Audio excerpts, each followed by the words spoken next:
Hello, everybody. This is The Poison Tree by Bankim Chandra Chattopadhyay. Chapter 12, Hira. On this occasion, Haradasi Bosnavi, entering, sang, I went into the thorny forest to pluck a soiled flower. Yes, my friend, a soiled flower. I wore it twined above my head, I hung it in my ears. Friends, a soiled flower. This day Surjamuki was present. She sent to call Kamal to hear the singing. Kamal came, bringing Kundanandini with her. The Bosnavi sang, I would die for this blossoming thorn. I will steal its honeyed sweets. I go to seek where it doth bloom, this fresh young bud. Kamal Mani frowned and said, Bosnavi, Didi, may ashes be thrown on your face. Can you not sing something else? Haradasi asked, why? Kamal more angrily said, why? Bring a bough of the baba tree and show her how pleasant it is to be pierced by thorns. Surjamuki said gently, we do not like songs of that sort. Sing something suitable for the home circle. The Bosnavi, saying, very well, began to sing. By clasping the Pandit's feet, I shall become learned in the Shastras. Learning thus the holy Shastras, who will dare speak ill of me? Kamal, frowning, said, listen to the singing if it pleases you, sister. I shall go away. She went, and Surjamuki also left, with a displeased countenance. Of the rest of the women, those who relished the song remained, the others left. Kundanandini stayed. She did not understand the hidden meanings of the songs. She scarcely even heard them. Her thoughts were absent, so she remained where she was seated. Haradasi sang no more, but talked on trivial subjects. Seeing that there would be no more singing, all left except Kundanandini, whose feet seemed as though they would not move. Thus, finding herself alone with Kunda, the Bosnavi talked much to her. Kunda heard something of her talk, but not all. Surjamuki saw all this from a distance, and when the two showed signs of being deep in conversation, she called Kamal and pointed them out to her. Kamal said, what of that? They are only talking. She's a woman, not a man. Who knows, said Surja. I think it is a man in disguise, but I will soon find out. How wicked Kunda must be. Stay a moment, said Kamal. I will fetch a babla branch and let her feel its thorns. Thus saying, Kamal went in search of a bough. On the way she saw Satish, who had got possession of his aunt's vermilion, and was seated, daubing neck, nose, chin, and breast with the red powder. At this sight, Kamal forgot the Bosnavi, the bough, Kundanandini, and everything else. The Surjamuki sent for the servant Hira. Hira's name has been mentioned before once.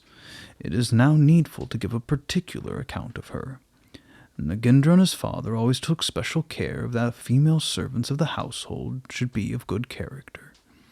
With this design, they offered good wages and sought to engage servants of a superior class. The women servants of the house dwelt in happiness and esteem. Therefore, many respectable women of small means took service with them. Amongst these, Hira was the principal. Many maidservants are of the Kaista class. Hira was a Kaista. Her grandmother had first been engaged as a servant, and Hira, being then a child, had come with her. When Hira became capable, the old woman gave up service, built herself a house out of her savings, and dwelt in Govinpur. Hira entered the service of the Datta family. She was then about 20 years of age, younger than most of the other servants, but in intelligence and in mental qualities their superior. Hira had been known in Govinpur from childhood as a widow, but no one had ever heard anything of her husband, neither had anyone heard of any stain upon her character. She was something of a shrew. She dressed and adorned herself as one whose husband is living. She was beautiful, of brilliant complexion, lotus-eyed, short in stature, her face like the moon covered with clouds, her hair raised in front like a snake-hood. Hira was sitting alone singing. She made quarrels among the maids for her own amusement. She would frighten the cook in the dark, and cite the boys to tease their parents to give them in marriage. If she saw anyone sleeping, she would paint the face with lime and ink. And truly, she had many faults, and will appear by degrees. At present, I will only add that if she saw a tar or rose water, she would steal it. Surjamuki, calling Hira, said, "Do you know that Boasnavi?"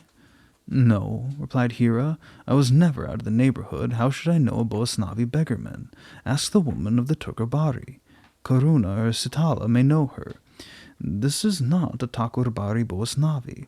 I want to know who she is, where her home is, and why she talks so much with Kunda. If you find all this out for me, I will give you a new Banaras sari and send you to see a play." At this offer, Hira became very zealous and asked, "When may I go to make inquiry?"